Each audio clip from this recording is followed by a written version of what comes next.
Hello, magandang umaga. Ating pag-usapan po sa ngayon ay ang krisis naman sa atin na pinanggalingan ng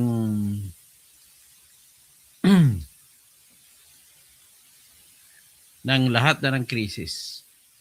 Kasunod na, nag-una sa gasolina, transportation, nagbibitbit ng mga produkto. Tapos, siyempre, kapag iyan ang tinirahin mo, tataas yung pamasahe. Tataas yung mga produkto, siyempre, kasi iyon ang kailangan mo sa paghakot ng mga raw materials at saka pagbuo ng raw materials at paghatid naman. Tataas ang mga gulay galing sa probinsya. Sa Metro Manila, apektado. Lahat po tataas kapag nanggagaling po sa transportation ang problema. Lahat po ay apektado. Ang mga trabahante ay paano makapasok niya kung mataas ang pamasahe? Apektado po. Kayo, ang unang apektado na nakita ko, ako po ay naawa. Marami pong mga may Grab naglalamove. Nag, yung mga Grab tsaka lalamove yung delivery. Hindi yung angkas o ano, yung mga joyride sa mga move it. Sila po ay karamihan na kung ano, hindi naman halata, meron man silang app. Gumagamit na lang po sila ng bisikleta para ihatid yung mga nabook nila. Nagkwento nga sa akin yung aking kaibigang abogado eh. Umorder daw siya ng pagkain. Nag-book siya ng pagkain sa Grab. Ngayon, ang Grab, sabi niya 1 oras na, hindi pa dumating. Yun pala, nang dumating ang Grab, nakabisikleta. Tapos ibinigay sa kanya, tinanong niya bakit bisikleta? Eh sir, wala na ho ako pambili ng gasolina. Yan po, inihambing ko lang tapos naawa yung kaibigan kong abogado. Imbis 250 plus lang yung pagkain, binayaran niya ito ng 500. Sige, sa iyo ng sobra kako. Ibaon ng anak mo yan. Yan po ang nangyari. Hindi ko nang bagitin ang pangalan ng aking kaibigang abogado kasi hindi pa ako nakapagpaalam sa kanya. Hindi ko nang bagitin ang pangalan. Pero isa lang po yun sa halimbawa sa lahat na nangyayari. Yung mga Grab, InDrive, at saka yung mga motor, angkas, joyride, move it, ay na problema rin. Hindi naman basta-basta pwede magtaas ng presyo yung mga app. So ano ngayon ang nangyari? Marami po sa ngayon na may mga app, mga Grab, mga InDrive, mga Move It, Joyride at saka yung angkas ay hindi muna nagbibiyahe kung may pera lang man sila. At kung wala ng pera, saka na lang sila magbukas magtatanggap ng booking. At sa pag-booking naman, matumal ang pag-booking. Ang mga tao sa ngayon po, kung kaya lang naman na kung kaya lang naman na huwag na bumiyahe, hindi na lang nagbibiyahe. Kung kaya lang naman na lalakarin, hindi na naglalakad. At kung kaya lang naman na ibibisikleta, bibisikletahin na lang. Kung ang tao ay hindi lalabas, kung ang tao ay magbibisikleta, ilang tao kaya ang gagawa ng ganun, maglalakad na lang? Mahigit kalahati sa normal na panahon. Ang ibig sabihin po niyan, mahigit kalahati ang nabawas na customer ng usual na customer ng Grab, InDrive, mga Grab na motor, Move It, Angkas, Joyride. Mahigit kalahati din mababawasan ang kanilang magbubuking. So, kung bibiyahe ka, halimbawa, ikaw ay angkas, ilang litro kayo ng gasolina ang alam ko, siguro mga 5 liters lang naman maximum ata ng isang motor. 5 liters, bayaran mo 500 pesos. Dati, nasa 50 pesos lang yan. I-multiply mo sa 5, 250 pesos lang. Ngayon, mga 100 pesos times 5 liters, so 500 pesos. Yan ang kapital mo. Yan ang pinaka-problema natin. Aywan ko si Perny Pinto kasi may jeepney ito. Magkano kaya kinikita? Ang mga jeep naman, expectation ko ay kukunti din ang kikitain. Bakit? Kukunti na rin ang bibiyahe. Kung wala malang importante, hindi na magbibiyahe. Kasi mahal nga ang pamasahe. So, dito natin nakikita yung takbo ng mga ekonomiya. Nagsisimula lahat po, ang lahat po ay konektado sa transportasyon. Kung magmamahal ang transportasyon, mahal na ang lahat. At kung mahal ng lahat, marami magsasara ng negosyo. At kung maraming sasara ng negosyo, dadami ang mga walang trabaho. Tingnan natin, sa ngayong buwan, alamin mo ko kung unemployment rate.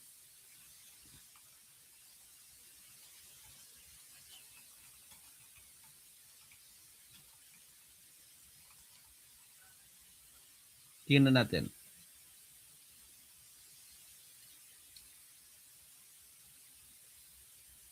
Hay nako.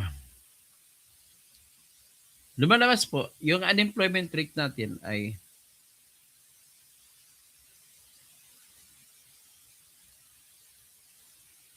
umabot sa 2.6, 2.7 million walang trabaho. Yung na may trabaho pero kukunti ang kita, umabot sa 12%. So sa 12% po, katumbas po yan ng about 12 billion din. Yung mga walang trabaho, katumbas yan ng mga 5 million. So, ang employment rate, sabi na 94, 95%. Kung 100 million 10 tayo, mga 90 million. So, ganun po ang pinaka-problema natin. So, ano mo kaya ang disenyo nito kung ikaw presidente ng Pilipinas? Anong gagawin mo?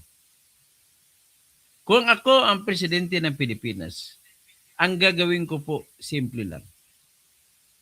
Pabalikin ko ang presyo ng gasolina sa panahon na masigla pa ang ekonomiya. Bago mag-gera, ang diesel po nasa 55 pesos per liter. At mga nasa dyan din ang peg ng gasolina. Kung ibabalik mo yan dyan, masigla pa rin ang lokal na ekonomiya, marami pa rin bebiyahe na Grab, maraming bebiyahe na Angkas, maraming bebiyahe na Joyride, maraming bebiyahe na Move It, maraming bebiyahe na InDrive. Lahat maraming bebiyahe. So kung maraming bebiyahe, ang kasunod yan, marami pa rin ang ikot-ikot ng galaw. Ang mga transportation po natin ay kumikita lamang yan sa kung gumagalaw ang mga mamamayan. Siyempre, pag gumagalaw ang mamamayan, kailangan nila ng sasakyan. At yung tinutukoy ko ay yung mga mamamayan na walang sasakyan. Napakarami nila. Ngayon, titingnan naman natin sa mga sektor na may mga sariling sasakyan. Bumabagsak na rin. Ako po, may sasakyan po ako. 2 sasakyan ko ginagamit. Ngayon, isa na lang, bira pa. Kasi mahal nga gasolina. Isang sasakyan ko, ang ginagamit ko na lang lagi, yung hybrid ko, yung Kicks. Yung Ertiga ko ay hindi ko na ginagamit kasi gasolina. Lalo ng gaya gasolina ang sasakyan ko na isa na Zephyro 2.0, hindi ko ginagamit. Paandar ko lang konti para hindi mabubulok. Ganon din ang Nissan Sentra ko. Alam mo, hindi naman sa pagmamayabang, mga sasakyan ko po. Meron pa ko isa, Accent. May Toyota Corolla din ako. Ma'am Marie Johnson, sinasabi ko lang po ito.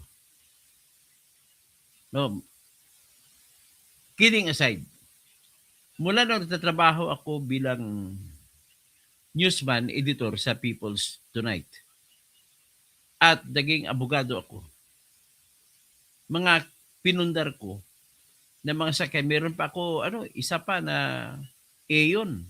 Napakatipid yun, pero hindi ko na rin pinapatakbo. Mga sasakyan ko po na nabili, hindi ko po binibenta. Mula nung binibili ko po yun by means of installment. So makita mo lang kung gaano katagal na ako. Yun naman ang sa akin, hindi po ako pag nabili ko, naging akin na, nabayaran ko na lahat, hindi ko binibenta. Kasi may inaka-attach ako na sentimento doon sa mga sasakyan. May sasakyan ako na hanggang ngayon, 1998 pa yun. Sasakyan ko yun, 1997, 98, Toyota Corolla. Hindi ko pa binibenta hanggang ngayon kasi ginagamit ko yun nung nag-aaral ako sa College of Law sa Pamantasan ng Luzon de Maynila. Doon ako nag-study. Paparada ko lang sa tabi ng puno. Doon ako nag-aaral. May bit-bit ako na folding table na nakalagay sa likod ng kotse. Binubuksan ko. Doon ako nag-aaral. Hanggang ngayon, hindi ko binibenta yan. So, kinakwento ko lamang ito na magiging useless ng lahat ng sakyan. Yung ginagamit ko lang po ngayon ng hybrid na Nissan Kicks. Na kahit ang full tank yan, makaabot ng La Trinidad, Benguet, pabalik, hindi pa maubos ang gasolina. So, kinikwento ko rito para maikumpara natin, maihambing natin ang realidad. So, ilan sa ngayon maglalakad ka kahit saang lugar sa Pilipinas, wala ng traffic. Walang traffic sapagkat wala nagbibiyahe. Kung walang nagbibiyahe, akala nyo maganda yun? Hindi po maganda sa ekonomiya kapag walang nagbibiyahe. Bakit? Ibig sabihin, walang buwis na kukolektahin ang bansa. Walang buwis. Paano magkaroon ng buwis? Kasi ang bansa natin, pinakamalaking income ng bansa natin ay nakabase po sa bawat litro na binibili ng mamamayan.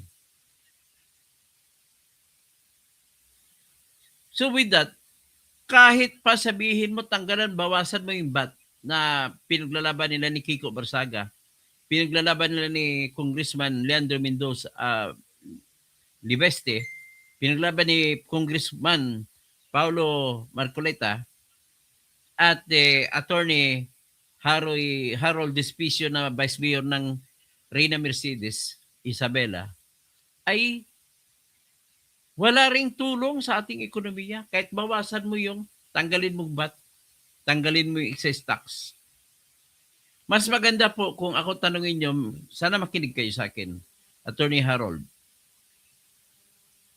Ang topic po o ang aralin na tungkol sa ekonomiya ay ibang klase po yan. That is a subject that defies logic.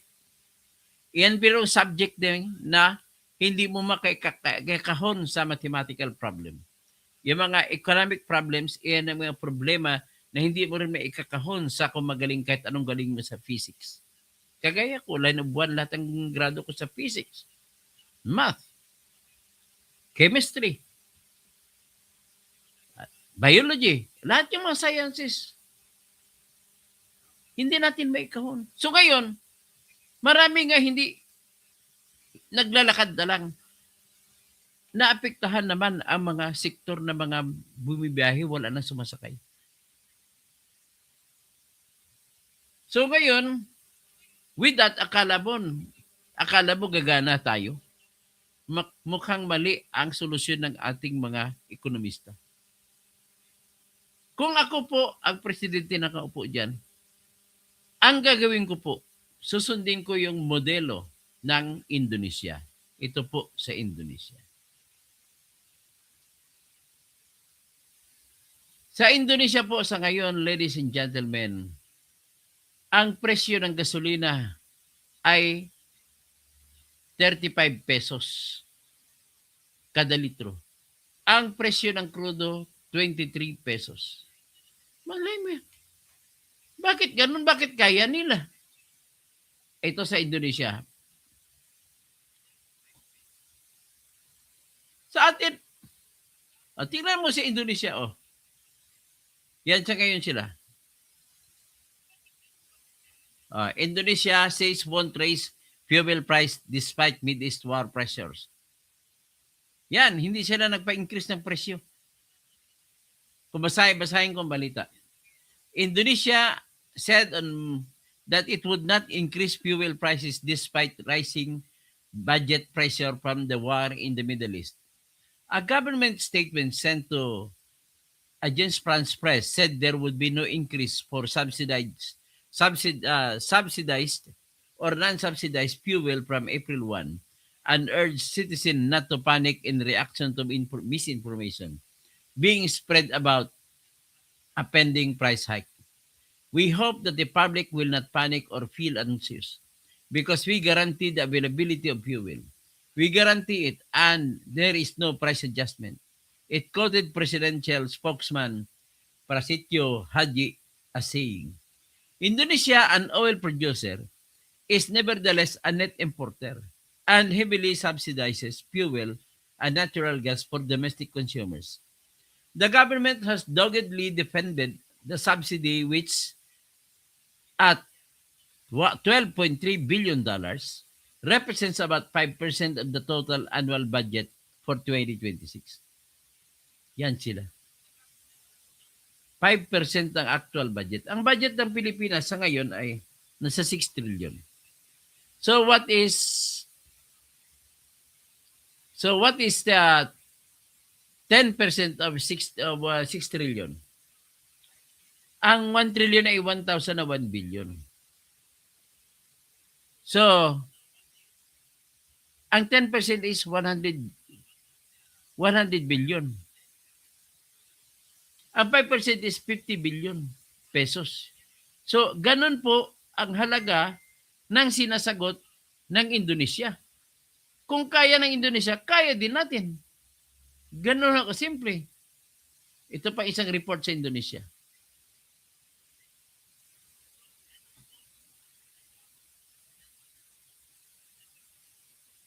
Indonesia, itong report din isa.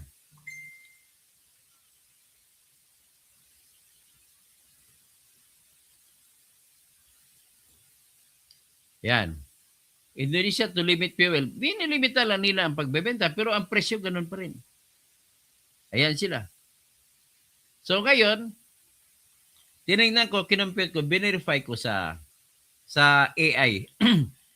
April 2026, subsidized fuel ng Indonesia.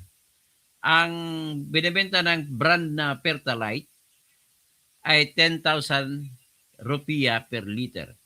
Ang Biosolar na brand ay 6,800 per liter. So that is equivalent to sa Philippine peso. Indonesian Pertalite gasoline ay nagkakahalaga ng 35 pesos. Ang Indonesian diesel ay 24 pesos. Mantakin mo yan. So, ang quick comparison context for reference. Philippine pump prices for regular gasoline and diesel are typically higher than Indonesia's subsidized rates. So anyway, yan lang po ang nakikita natin. Tapos hanggang ngayon, buhay na buhay ang Indonesia. Ano ang meron? Bakit nagagawa nila BBM? Tama ba kaya ang akusasyon ni Senator Marcoleta at saka ni Congresswoman Laila De Lima at ng ibang mga jeepney drivers na sinasamantala yung krisis na patong ng presyo pero hindi naman daw yan ang totoong presyo. Binawasan pa. O dito si Graceland sa Tucson, Arizona ay 4.50 per gallon. That is divided by 4. So $1. $1 sa Pilipinas, 60 pesos. Sa Tucson, Arizona, 60 pesos kung sa peso ang litro. Sino ba? Baka mag-shoutout kayo dito kung anong saang lugar kayo. Sa Hong Kong, Raulanay, magkano ba ang litro dyan sa Hong Kong? Si Virgie Piquero, sa Hong Kong, sa ano, sino bang iba dito? Si Grace Line pala, no? Nagsabi siya sa 1 gallon kasi is 4 liters. So, on tour, PIP po sensitive case, gas stations, magbayanihan mga Pilipino, patak-patak. Celso, Sopina, Dr. Nier, ito, Tirador, Kausing, sige pa fake news. Anong fake news? Pinakita ko na sa iyo. Ikaw ang fake news, kwento ka lang ng kwento. Lahat na lang tinutukoy mo na fake news. Napaka-ubob mo talaga. Pinipresent ko na nga yung basihan, balita na nga galing sa Indonesia. Marang Bing Dibuki, good morning. Si Castro, dito sa Canada. Hindi Canada naman. Depende sa probinsya.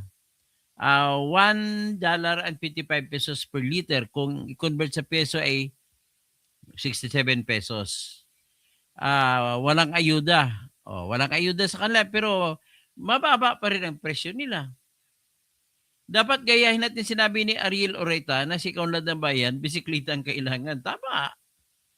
Pero hindi rin po makaunlad. Kontra din ako dyan. Bakit po? Paano naman po ang mga jeepney drivers? Wala nang sasakay kasi nakabisikleta na lahat. Paano mabuhay? Siguro ilimita lang yung mga bisikleta pag pamalingke ka, hindi naman maiksi ang travel lang. Kawawa naman na po mga sektor natin na bumibiyahe. Kawawa naman ang mga may Grab, may Angkas, may Joyride, may Move-It. Kawawa naman sila. Kawawa naman taxi natin. So ladies and gentlemen, ang solusyon na pagbabawas kung ano man ang gagawin nila ay hindi solusyon. Okay, Marie Johnson, kay Marie Johnson, dito sa California, pinakamataas ang gasolina, equivalent sa $6 per gallon. Divided by 4, kasi 4 liters, ang 1 gallon, divided by 4, that is $1 and $1.25.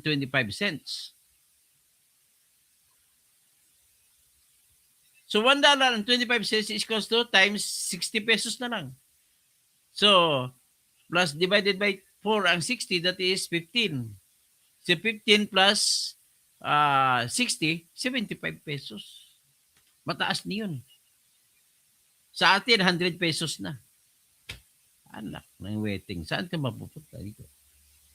Ito po kasi ang gobyerno na adik, gobyerno na walang alam sa buhay, kundi gusto kumita. For all you know, sinasamantala ninyo yung krisis. Ibinenta nyo mataas. Sa kwenta po ni Marcolita, wala pang 50 pesos. Kung talagang totoong kwento ng bintahan. Inangat nyo 170 plus na ngayon ng krudo. Sa Manila pa yan. How much more sa mga probinsya? 200 plus ang krudo? Lumalabas kasi ang krudo ang pinakailangan sa ating ekonomiya. Kasi karamihan sa sakyan, bus, jeep, o whatever, ay krudo ang ginagamit. Mga transportation na ginagamit sa mga tourism. Kung bibiyahe ka, punta ka ng Puerto Princesa, sasakay ka papunta ng El Nido, papantay Batarasa, sasakyan mo, lahat mo doon ay van. Lahat mo ng van na yan, gumagamit ang krudo. Paano nakikita ang ating mga tourism na lugar? Nakabase po yun sa transportation lahat. Paano ibabagsak sa mga lugar na may mga urban lugar, manggagaling ang mga gulay, mga produkto galing sa mga probinsya natin. Kung mahal.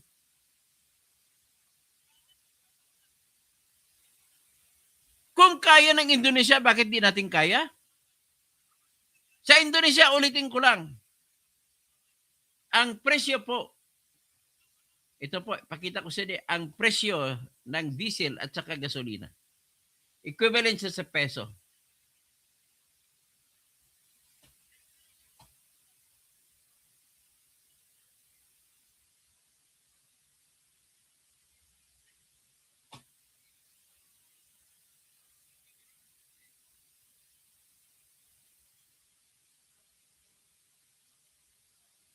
So ito po, palaki natin.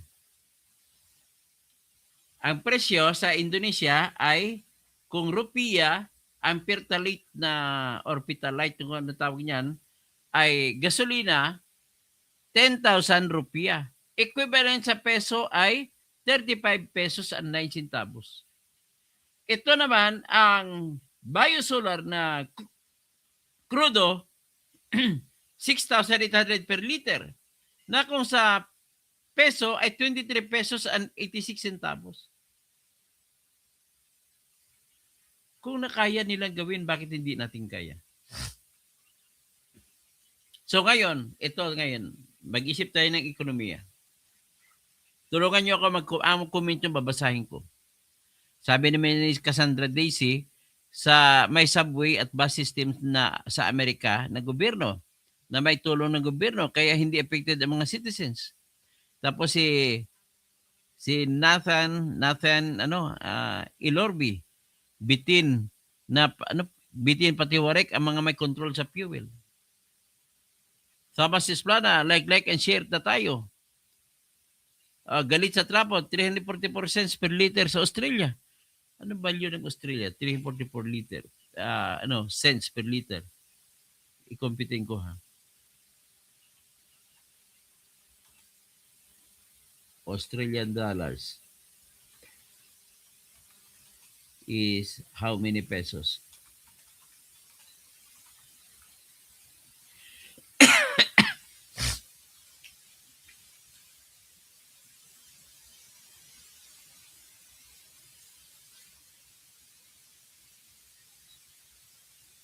At 344 cents.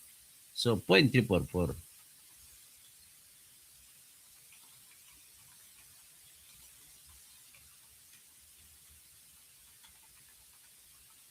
So 14 pesos lang. 14 to 15 pesos. Baba naman ang presyo sa Australia. Nasa 42 pesos. 42 pesos. Bababa. Sobrang baba. Grabe. Mas pinakamababa ang sa Australia. Sa kwan. Mas mababa sa tawag dito. Sa Indonesia. So, ano ang logic natin dito? Ayoko na sabihin natin na tayo ay nagmamagaling pero hindi naman tayo ekonomista pero simple lang analysis natin. Mga ladies and gentlemen, ganito po yan. Kung matatanggal mo po, kung gagalawin mo ang ekonomiya ng bayan natin, na mawala na po yung mga mga bumibiyahe, mawala lang lahat sa kalsada, ang ibig mong sabihin dyan ay bagsak ang ating ekonomiya. Yes, may apo. Bagsak ang ekonomiya natin, walang magsasakay sa Grab. Hindi kikita ang Grab kasi walang sumasakay. Nagbibisikleta, sino pa sasakay sa Grab?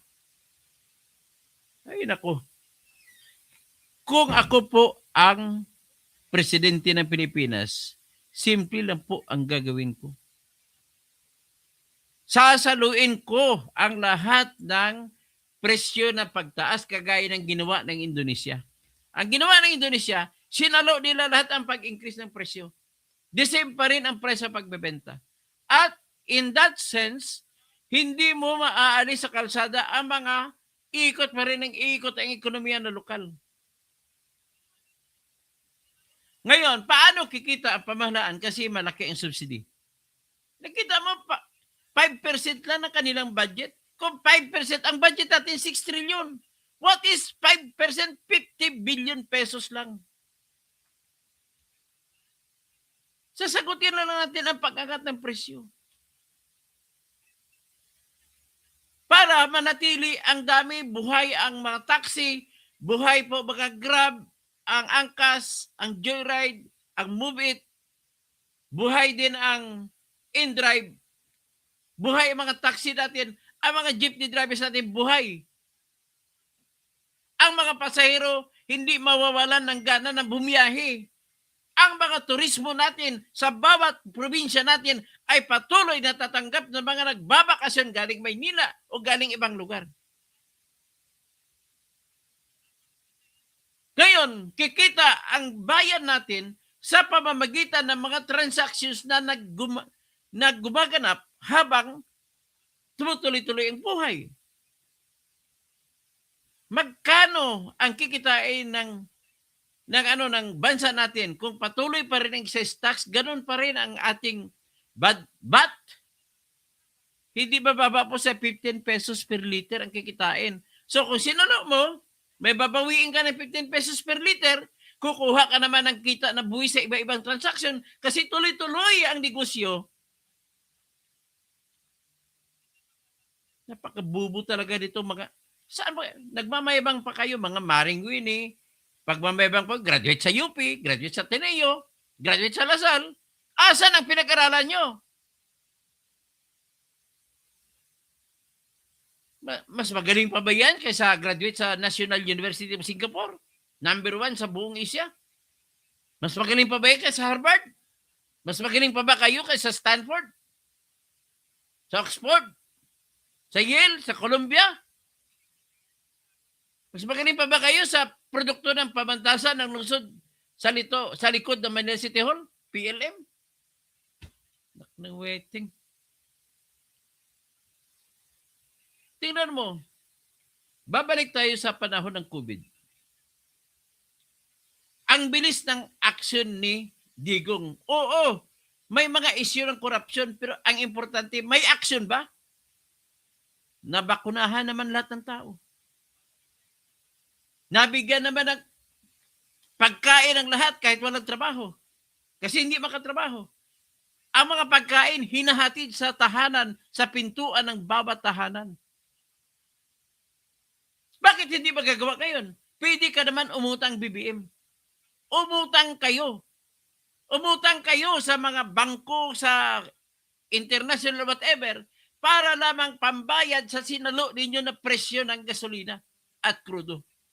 At tuloy-tuloy, maintain pa rin ang takbo ng presyo para ibabalik ang sigla ng kalsada. Ngayon po, ladies and gentlemen, ikot ka sa lahat ng mga ating mga lungsod. Wala na halos nagbibiyahe. Pag wala konti ang babiyahe, konti ng konti ang transaction. Unang-una mamamatay po ang mga driver at mga umaasa sa mga public transportation. Walang kikitain ng driver. Umaasa lang ang taxi driver sa pasahero. Hindi naman bumababa yung boundary na bayad nila sa kanilang may-ari ng mga taxi. Ganon din sa jeep. Anong klaseng utak meron kayo? Napakabubo naman ninyo. Ang problema kasi sa inyo, sinasamantala ninyong krisis, magtaas kayo ng presyo. Imbes na ang taas ay hanggang 100 pesos lang, kinasa pa niyo, pinatungan pa niyo 50 pesos. Grabe.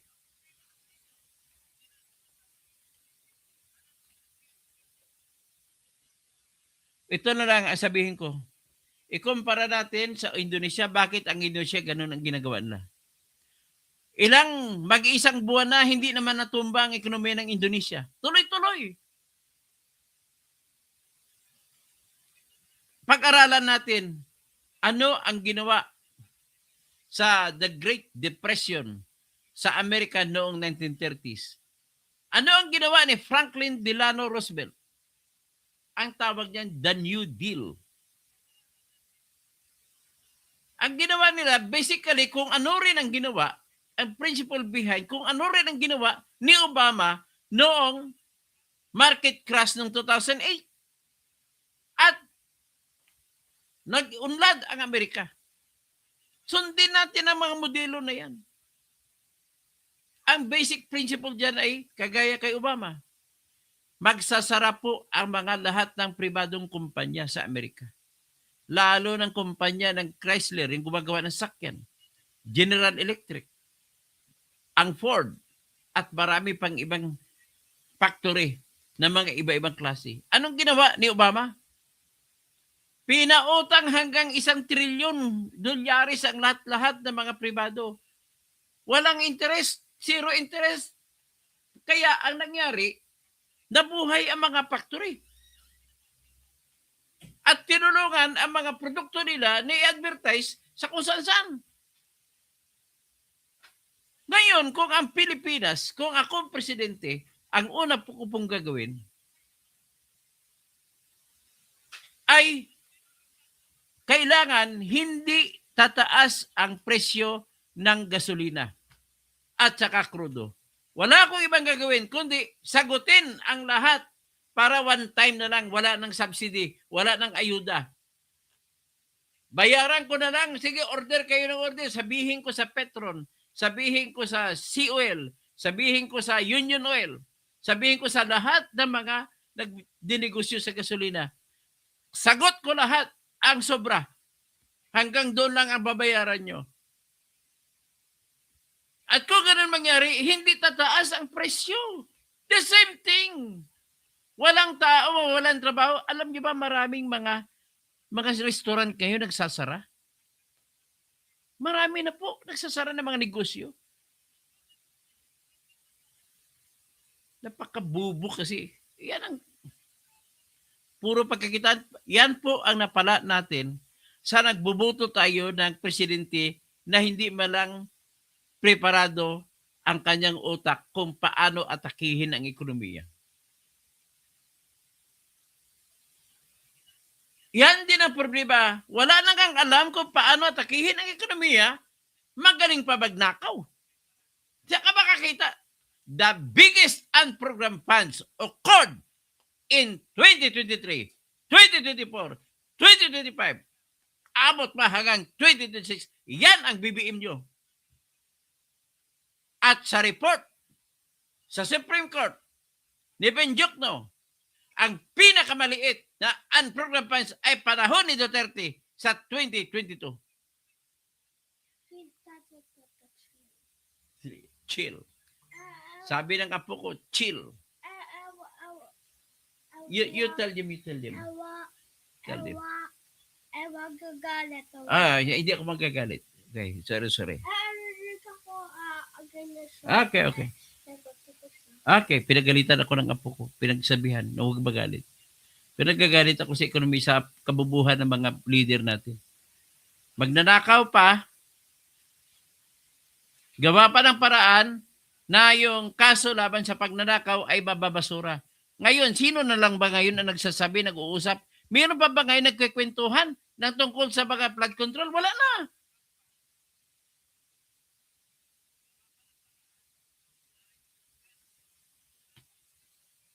Ay, siguro nakikita ninyo ang punto. Sagutin lamang yan, hindi malalampas ng ano yan, hindi lalampas ng kalahating trilyon. Sagutin natin lahat yan para maintain ang takbo ng negosyo. Ay, buhay. Pero, may nakausap po ako na dating negosyante ng patungkol sa krudo at gasolina. Ang sabi niya po ay talagang sinasamantala tayo ng mga negosyante sa na nag-aangkat ng gasolina at krudo. Wala naman sila ibang kinukunan eh. Doon lang sila kumukuha sa Singapore. Sa wholesale petroleum price. Kung totoong kwento bentahan yon, hindi pa lalampas ng 50 pesos ang krudo natin. Ay. Sige nga, basahin ko lang inyong comment kung paano mga suggestion ninyo.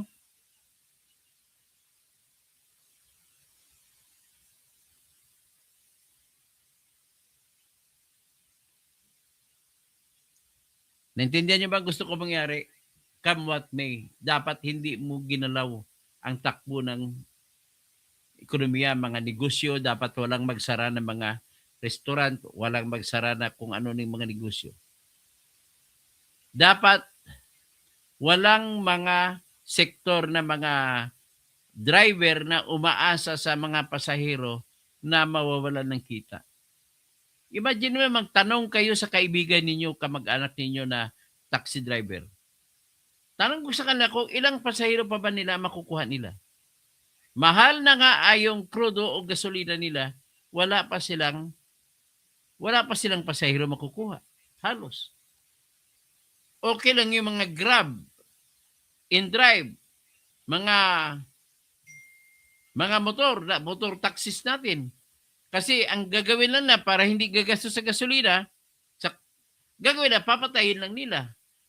Tambay lang sa siyang lugar. Antay kung may booking. Pag may booking, pag sinagot nila, saka sila ngayon gagamit ng gasolina.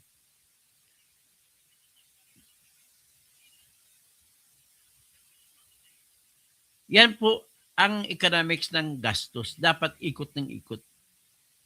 Kasi pag ganito, darating sa punto, ako halimbawa, bibili ng bike. Babike na lang kami lahat. Wala nang kikitain sa akin ang Grab. Wala nang kikitain sa akin ang Lalamove. Wala nang kikitain sa akin ang Joyride, ang Angkas, ang Move It.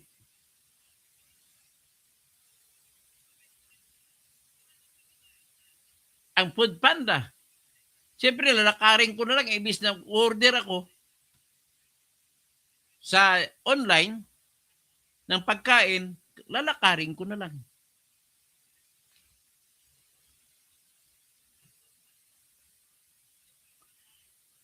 Okay. So, mag-shoutout na lang ako. At least, nakita, I hope so nakita niyo ako.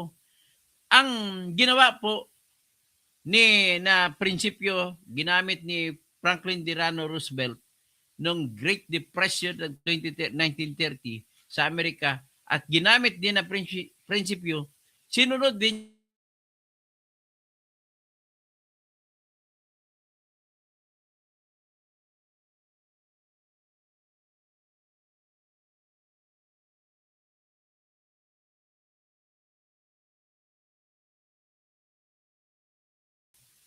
nawala ako.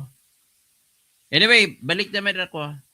Kumbaga, ang ginamit na prinsipyo ni Obama ng 2008, nag-market crash ang Amerika dahil sa housing sector, ay susundin natin ang prinsipyo nila is ang magpapariwara ang gobyerno. Sasagutin ng gobyerno ang lahat para hindi lang magugulo at the same pa rin ang momentum ng mga pag-ikot ng ekonomiya. Susundin natin yan. Ganun lang sana dapat. Utang total, makakautang naman eh. Anong ginagawa? Ang hina ng aksyon ng mga senador natin. Ang hina ng aksyon ng mga congressmen natin. Puro impeachment ang inaasikaso. Ay, nako. Mamaya, babalik ako po. After 10 minutes, ang pag-usapan natin po ay ano na, yung impeachment ni Sarah. Si Andrea Guico watching from Singapore. Sir, Idol, good morning po. Mayap Abak. Kay Kumaro, Lucy, good morning, good afternoon. Mary Johnson, sa palagay po, mahigit 60% ang mamayan wala ng regular trabaho. Mahigit na po, mahigit. Soothing and meditation, dapat gayahin natin ang sinabi ni Ariel Oreta. Ay, ayoko rin magbisikleta po. Wala nang kikitain ang ating wala nang kikitain ang ating mga sektor ng mga driver. Although maliit lang, maiksian, pwede ng driver, pwedeng bisikleta o kada at paa o lalakad kayo. J. Castro dito sa Canada, depende sa probinsya. Nagkwenta ko na mga 67 pesos na. Maraming salamat, J. Castro. Si Manang Bing Diboke, good morning. Ito ni Toto, halong pirmi and God bless. Salamat, Gid. Tapos si Mine, si Grace Line, good morning po, Dr. Toto. Dito po sa Tucson, Arizona, $4.60. So, round up ko lang sa $4, 1 liter, $1 per liter. So, 60 pesos per liter. So, Margie Piquero, sayang sa bangag administrasyon kung di makakurap. Raulanay, about shout out Katoto watching from Hong Kong. Oy, maayong aga sa Hong Kong, magandang umaga sa mga Hong Kong. Maupay na aga sa mga taga Hong Kong, mga waray-waray. Sa mga Kapampangan na mayapabak, sa mga Ilocano, na pagabigat sa Hong Kong. Tapos sa mga Tausog, Baray may naat, Masantos Kabuasan, sa mga Pangasinense dyan. BS Las Vegas dito sa Amerika, galon hindi liters. Divided by 4 mo lang. Thomas Esplana, gandang tanghali ito ni Toto, Kausing. Shout out na lang po sa mga loyalistang bangag. Thomas Esplana, Like and share po. Salamat po paki-share ninyo. Mary Johnson dito sa California, pinakamataas ang gasolina equivalent ay almost $6 per gallon. So kinumpit ko na kanina, yung iba ay bago mag $4.50. So kininta ko na $1.25. So that is about 70 pesos. Nathaniel Orbi, ibitin ng patiwarak ang mga may control ng fuel. So Lucy Lightdan, Eduardo Gomez, ano opinion niyo po sa pinagbabawal ng USA na kumuha ang Pinas ng oil sa Russia? Ay nako. May susundin ko yan sapagkat bakit? Merong embargo kasi na tinatawag. Kung naintindihan na ibig sa embargo, ay bawal po makipag-trade. Ibig sabihin, pag kumuha, pahamak talaga to si Ramon Angkot. Kumuha kayo. Paparusahan tayo ng American yan. Hindi kayo nag-isip. Eduardo Gomez, tapos Grace Line, dapat po magtanim na climate change effects. That is one solution, magtanim tayo. Kung may mga paso kayo, kung wala kayong paso, sa Metro Manila, sa Urban, kumuha kayo ng paso, kuha kayo ng sako, lagyan ng lupa, diyan kayo magtatanim. Pwede rin po yan. Maglagay kayo ng malaking paso, simento, ganoon din ginawa namin. Magtanim kayo ng kalugbati, kabuti, lahat. At least ang pangkain lang sa sarili, pwede na yun. Sir, ang importante sa kanila ay puno ang bulsa. Ayun nga problema natin. Anyari TV, Atty. Toto, ano masabi mo sa DOE Secretary ngayon? DOE Secretary, dapat palitan yan. Bubuy si Sharon Garinen. Ay, Inday Sharon, ay halin ka na dira sa DOE. Why pulo sa pagpungko mo dira? Puro lang inistorya nga kwan. Nga hinambugay ng isang mga Ilonggo style. Wag yan. Tapos Rodrigo Ampatuan Duterte, Lenny, ang layo pa ng politika natin. Los Angeles gas price, 5 per gallon, mura. Tapos Jaime, the problem is the greedy government officials. Ontor huge PI People's Initiative gas stations, bayanihan, patak-patak. Ang mga Pilipino, 10 pesos to 100 para pagtayo ang Ay nako. Tommy, si Manang Claire, galing UST pero walang hiya. Ay, Manang Claire, galing UST, walang hiya. Ang pinakamagaling na produkto ng UST, alam mo sino? Si Jose Rizal. Ang isang produkto ng UST na gustong-gusto ko ay si dating presidente Diosdado Macapagal. Si Marilyn Morales, hoy Kausing, ngawa ka na gawa. Ayo, kabubuhan daw ako. Tapos Marilyn Morales, ayoko, puro mga katarantaduhan pinagbabanggit niyo po. Eduardo Gomez Duterte's time, maliit lang ang binabayaran ko sa kuryente, kulang-kulang 1,000. Ngayon, 1,900 mahigit. Gabi. Kaya kumaro, may economic crisis na po ngayon. Yung isang agricultural product di na madala sa mga palengke dahil sa mahal. Ayan. Yan ang sinasabi ko. Dapat sinasagot ang lahat ng presyo pagtaas. Inday Helen TV, mura daw lang sa Tawi-Tawi. Puslit galing Malaysia. Ay, mas mura sigurado Tawi-Tawi. Ang lapit na ng Tawi-Tawi sa Malaysia. Marilyn Morales, magaling ka rin wala yan. Ontor, HW. Economic sabotage, terrorism.